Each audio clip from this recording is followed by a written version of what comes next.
ومن يدعو مع الله إلها آخر سوک چرا بلی سره د الله نه لایق د عبادت بل لا برهان له به د د لپاره په دې باندې هیڅ دلیل نشته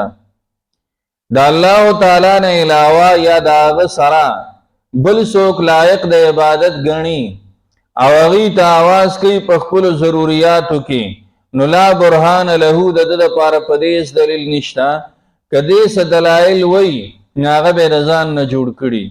دا خواړو څه خبره نه چې دی وایي یاره جنډې پې ولاړې دي او یاره چې نو دا دونه غټه کوټه پې باندې جوړه او دا دونه غټ قبر یې چې نو جوړ شوی دی او پې ما تا جوړ کړي دي دا او چې نو جبریل او چې نو میکایل هغوی نور راغلی چې هغوی پې باندې جوړ کړي دي دا دلیل نه دی د دین لوی لوی خلک نه چې کوم د زمونږ د دې دور خلکو هغه ورته زیارتونه وایي او ورځي او د هغې نه خپل ضروریات غواړي د دین لوی لوی خلک هغه د دنیا لیدلی دي ډېر بزرګان یې لیدلي تابعین هغه خلک دي چې صحابه سره د ایمان لیدلي هغه تابعین چې دي د هغې د خپلو خاورو ته د دې وروستو خلکو لوی نه لوی بزرګ هغه نشي رسېدی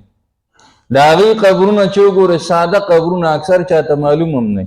ساده بچې نو د خاورو سلې پې باندې جوړي کاڼي پې باندې هم نه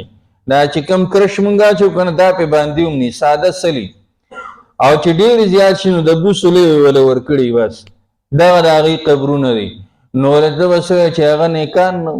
نه د صحابو قبر د عباس رضی الله تعالی عنہ قبر هغه مولیده نو چې هغه دی نو هغه داسې دی چې بس ګیر چاپېره ترې نه دیوال راته وکړی چې دې ځای کې هغه خښ دی نور هغه سلي هم پته نه لګي چېره دې ځای کې چې نه اصل ښکاري که نه د عثمان رضی الله تعالی عنہ دارنګې د حمزه رضی الله تعالی عنہ دا قبر خو هر چا لیدلی حمزه رضی الله تعالی عنہ احد کې چې دی نو هغه دفن دی نو د هغه قبر وګوره ساده سلی دی ساده او هغه لوی ولی صحابي مرتبې ته څوک رسېدی شي نو ولې هغه ولی نه هغه بزرګ نه پوخ قبر خو په شریعت کې شته نه او نبی علیه السلام ترې منع کړی چې کوم ځای کې پوخ قبر وینې هغه ورانوئ علي رضی الله تعالی عنہ په دې باندې لیږلی نو دا چې کوم دلایل خلک وایي او بیا لا دا خبره چې یاره بس چې نو په کټ مو وله راوړو او په خپلو پښو ته نه لاړو دا شیطان پکې ورننوتي شیطان د عقیدې د خرابولو سره د عقیده د حدیثو نه ثابته ده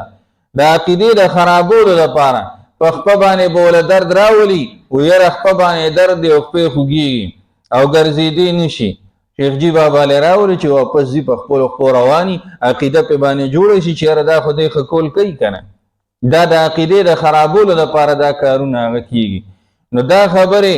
د دې څه حیثیت هغه نشته دین هغه دی چې هغه الله تعالی ویلي رسول الله صلی الله علیه وسلم ویلي دې ته مه ګوره چې کار پې کېږي طریقې کار وګوره ګوره ډاکټر له خلک لاړ شي که نه دوی وله ورکي هغه استعمالوي نو خو کول خو د الله کار دی دم واچو نو خو کول خو د الله کار دی زما لاس کې خو کول نشته هغه ځان له خبره ده نو لا برهان له به فانما حسابه عند ربه یقین حساب د رب سره دی الله تعالی به سره حساب کوي چې ما سره د حصهدار او برخدار ولې ګرځولی و زه خو یکتا ما سره خو شریک نه و نه په ذات کې او نه په صفاتو کې انه لا یفلح الکافرون یقینا شان دا دی چې نه کامیابیږي کافران